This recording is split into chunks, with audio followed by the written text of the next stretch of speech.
Detik-detik mobil damkar Kaltim sengaja tabrak emak-emak yang melaju pelan.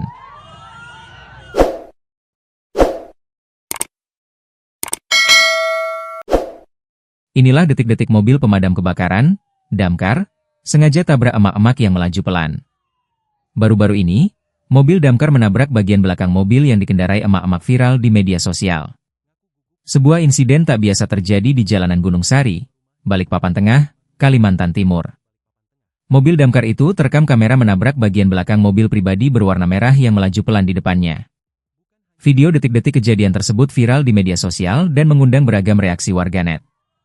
Ternyata, tabrakan itu bukan kecelakaan biasa.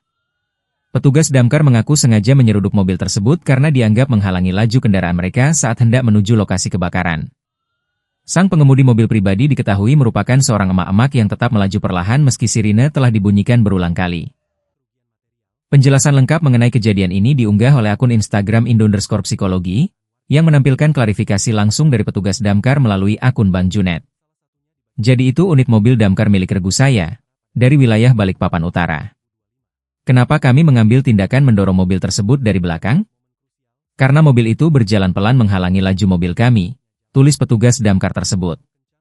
Ia menjelaskan bahwa pengemudi mobil pribadi tak merespons peringatan meski sirine dinyalakan, klakson dibunyikan berkali-kali, dan petugas di atas mobil sudah berteriak untuk meminta jalan. Selain sirine mobil kami berbunyi nyaring, kami juga klakson berkali-kali dan anggota di atas mobil juga sudah berteriak, ujarnya. Sayangnya, permintaan itu tidak diindahkan oleh sopir mobil tersebut yang disebut merupakan seorang emak-emak. Jadi kami terpaksa melakukannya daripada kami dinilai lambat oleh warga, lanjutnya. Lebih mengejutkan lagi, menurut keterangan petugas, alasan emak-emak itu melaju pelan rupanya karena sedang menoleh ke arah lokasi kebakaran. Kenapa ibu-ibu itu jalan pelan? Karena kepalanya menoleh untuk melihat kebakaran sambil menyetir, tambahnya.